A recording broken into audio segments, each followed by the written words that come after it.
நாளென் செய்யும் வினைதானென் செய்யும் என்னை நாடி வந்த கோலென் செய்யும் கொடுங்கூற்றென் செய்யும் குமரேசர் இரு தாளும் சிலம்பும் சதங்கையும் தண்டையும் சண்முகும் தோளும் கடம்பும் எனக்கு முன்னே வந்து தோன்றினனை. ஹரிநாராயண துரித நிவாரண பரமானந்த சதாசிவ சங்கர யோகிராம் சுரத்குமார் யோகிராம் சுரத்குமார் யோகிராம் சுரத்குமார் ஜெயகுரு ராயா. கனகம்பட்டி பழனிசாமி சித்தரை போற்றி, கனகம்பட்டி பழனிசாமி சித்தரை போற்றி, கனகம்பட்டி பழனிசாமி சித்தரை போற்றி. உலகெங்கிலும் வாழ்ந்து கொண்டிருக்கும் நேயர்களுக்கு டாக்டர் சைதை ராஜாவின் அன்பான வணக்கங்கள். நாம் இப்பொழுது இந்த எபிசோடில் வார ராசி பலன்கள் செப்டம்பர் 30 முதல் அக்டோபர் 6 வரைக்கும் உள்ளடக்கிய நாட்களுக்கு கிரகங்கள் ஒவ்வொரு ராசிக்கும் எப்பேற்பட்ட பலனை வழங்கப் போகிறது என்பதை ஒவ்வொரு ராசியாக பார்க்கலாம் வாங்க. மீன ராசி காலபுருஷனுக்கு 12வது ராசி.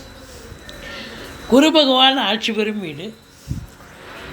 இந்த மீன ராசியில் என்னென்ன நட்சத்திரங்கள் உள்ளடங்கியிருக்கு அப்படின்னு பார்த்தீங்கன்னா, பூரட்டாதி 4ஆம் பாதம், உத்திரட்டாதி 1 முதல் 4 பாதங்கள் வரை, ரேவதி 1 முதல் 4 பாதங்கள் வரை. இந்த ராசி அதிபதி குரு பகவான் 3ஆம் இடத்துல இருக்கார். 3ஆம் இடத்துல இருக்கலாமா? இருக்கார். முயற்சி ஸ்தானம்னு சொல்லலாம், முக்கால் சுபம் தருவார்னு சொல்லலாம். ராசியில் ராகு பகவான் இருக்கார். ஆசிலேஷன் மைண்டு இருக்கும். எதையாவது எடுத்தோமா செஞ்சோமான்னு செய்ய மாட்டீங்க. இன்னும் இதை விட பெருசாக செய்யணும், பிரம்மாண்டமாக வேணும், இன்னும் இதை விட பெஸ்ட்டாக ஓடணும்னு வெயிட் பண்ணி காலதாமதமாகும். சனி பகவான் 12ல் இருக்கார். 7.5 சனி போயிட்டுருக்கு. சங்கடம் தீர்க்கும் சனி பகவானை மங்களம் பொங்க மனம் வைத்தருள்வாய், சச்சரவின்றி சனீஸ்வர தேவே இச்சகம் வாழ்க இன்னருள் தாத்தா. இந்த ஸ்லோகத்தை சொல்லுங்கள். சனி பகவானுக்கு தனி சந்நிதி இருக்கும் கோயிலாக தேர்ந்தெடுத்து வழிபாடு பண்ணிட்டு வாங்க. சனிக்கிழமை தோறும் ஓரளவுக்கு தலைக்கு வர்றது தலைப்பாயிட போகும். 19 வயசுக்குள்ளே இருக்கிறவங்க தாங்க முதல் ரவுண்டு பிரச்சனை இருக்கும். கொஞ்சம் பிள்ளைங்க படிப்பை தவிர இதெல்லாம் பண்ணுவாங்க. நாட்டம் இருக்காது, படிப்பில் மார்க் ஸ்கோர் பண்ண முடியாது. ஆனால் 19 வயசுக்கு மேலே இருக்கிறவங்களுக்கு இதுதான் பாதை, இதுதான் பயணம், இதுதான் வாழ்க்கைன்னு செம்மைப்படுத்திட்டு போகும்.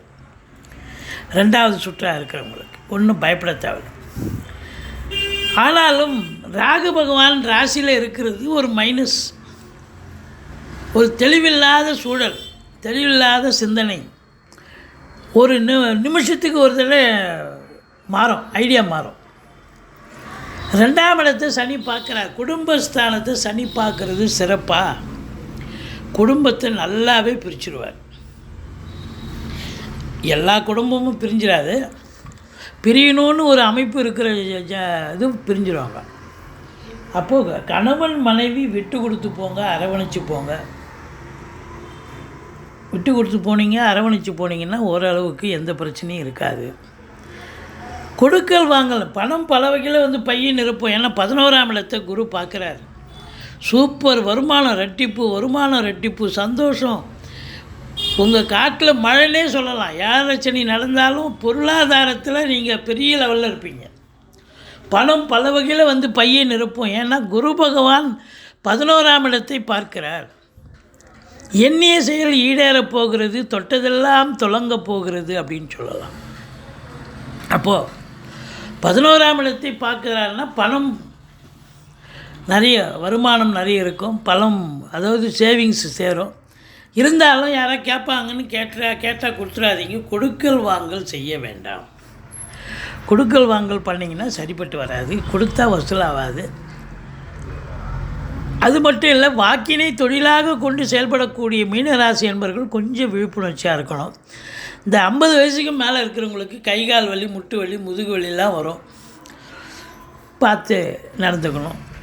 மற்றபடி உங்களுக்கு இந்த 3ஆம் இடத்துல குரு பகவான் இருக்கிறது சிறப்புங்க. பிபிஓ, சாஃப்ட்வேர், ஹார்ட்வேர், தபால் தந்தி இலாக்கா, கொரியர் சர்வீஸ், விளையாட்டு வீரர்கள், வீராங்கனைகள், நடன கலைஞர்கள், ஸ்டண்ட்டு கலைஞர்கள், பின்னணி பாடகர்கள், இசை அமைப்பாளர்கள், இசை வல்லுநர்கள், சினிமா மற்றும் தொலைக்காட்சி பிரிவில் பணியாற்றக்கூடிய நடிகைகள், டெக்னீஷியன்கள், எடிட்டர்கள், கேமராமேன்கள், புகைப்பட கலைஞர்கள் அத்துணை பேர்களுக்கும் வாய்ப்புகள் கதவை தொட்டும்.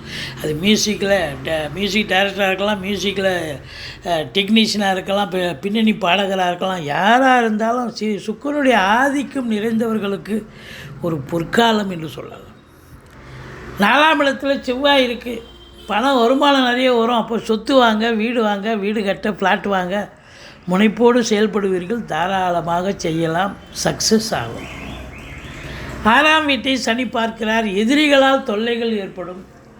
உடம்பு சுகமில்லாமல் போகும், ஜாக்கிரதையாக இருந்தது. மற்றபடி உங்களுக்கு கடன் சுமை இருப்பவர்களுக்கு ஒரு சிலருக்கு விழிப்புதுங்க வைத்துவிடும். 7ஆம் இடத்தை குரு பார்ப்பது திருமண வயதில் இருக்கும் ஆண் பெண் இருபாலருக்கும் திருமணம் கைகூடி வரும். நண்பர்களால் ஆதாயம், நட்பு வட்டாரம் விரிவடையும். கூட்டு தொழில் செய்பவர்களுக்கு கூட்டாளிகளால் நன்மைகள் ஏற்படக்கூடிய அற்புதமான நேரம். அது மட்டும் இல்லைங்க, 7ஆம் இடத்தை குரு பார்க்குறார். அது புதன் அங்கே உச்ச நிலையில் இருக்கார். பத்திரிகை துறை, மீடியா துறை, எழுத்துத்துறையில் இருக்கிறவங்க சாதிக்கக்கூடிய நேரம். உங்கள் காட்டில் மழைன்னு சொல்லலாம். அற்புதமான நேரம். சாதிக்க போகிறீங்க. அது கேதுவை வேற குரு பார்க்குறார். ஆன்மீகத்தில் ஈடுபாடு இருக்கிறவங்களுக்கும் சாதனையான நேரம், அற்புதமான நேரம் என்று சொல்லலாம். 9ஆம் இடத்தை குரு பார்க்குறார். பாக்கியமான நேரம். வெளியூர் வெளிநாட்டு பயணம் அனுகூலத்தை தரும். உயர்கல்விக்காக சென்றாலும் சரி, உத்தியோகத்திற்காக சென்றாலும் சரி, இல்லை சொந்த தொழிலுக்காக சென்றாலும் சரி, எதற்காக போகிறீர்களோ கண்டிப்பாக சாதிக்க முடியும்.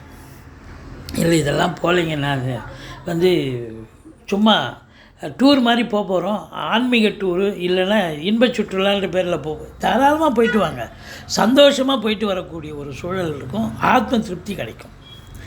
மற்றபடி 10ஆம் இடத்து அதிபதி 3ஆம் இடத்துல இருந்து 9ஆம் இடத்தை பார்க்குறதால சொந்த தொழில் பண்ணுறவங்க நம்பி கடை வாங்கி தொழிலில் போடுங்க. தொழில் அபிவிருத்தி ஆகும். உத்தியோகத்தில் இருக்கிறவங்களுக்கு நல்லது நடக்கும். ப்ரொமோஷன், இன்க்ரிமெண்ட்டு, சலுகைகள் கிடைக்கும். ஏன்னா 11ஆம் இடத்தை குரு பார்த்தாலே எல்லா சலுகைகளும் கிடைக்கும். வேலை பார்க்குறவங்களுக்கு, சொந்த தொழில் பண்ணுறவங்களுக்கு ரெட்டிப்பு வருமானம் கிடைக்கும். இந்த மீன ராசியில் பிறந்தவங்களுக்கு பார்த்திங்கன்னா 4, 5, 6 சந்திராஷ்டம நாளாக இருப்பதால் ரொம்ப எச்சரிக்கையாக இருக்கணும். ஆனால் அந்த மீன ராசிக்கு 7.5 சனி இருக்குது. அந்த முதல் ரவுண்டு இருக்கிறவங்களுக்கு தான் பிரச்சனையாக இருக்கும். 2வது ரவுண்டு இருக்கிறவங்களுக்கு நல்ல காசு பணம் அற்புதங்க விளையாடும். உங்கள் கையில் லட்சுமி தாண்டவம் ஆடுவா. நல்ல செலவு பண்ணுவீங்க, நல்ல சுப செலவு பண்ணுவீங்க அப்படின்னு சொல்லலாம். அசுப செலவும் ஒரு சிலருக்கு ஏற்படும். மற்றபடி நீங்கள் வணங்க வேண்டியது துர்க்கையை வழிபாடு பண்ணுங்கள். இந்த வெளியூர் வெளிநாடு எல்லாம் போகிறதுக்கு, வேலைக்காக போகலாம், உத்தியோகத்துக்காக போகலாம்னு சொல்கிறீங்க. போயிட்டிங்கன்னா ரொம்ப சந்தோஷம். உள்ளூரில் இருந்தீங்கன்னா கொஞ்சம் ஆசிலேஷன் மைண்ட் இருக்கத்தான் இருக்கும். மற்றபடி இந்த ராசி அன்பர்களுக்கு இந்த வாரம் அற்புதமான ஒரு வாரம்.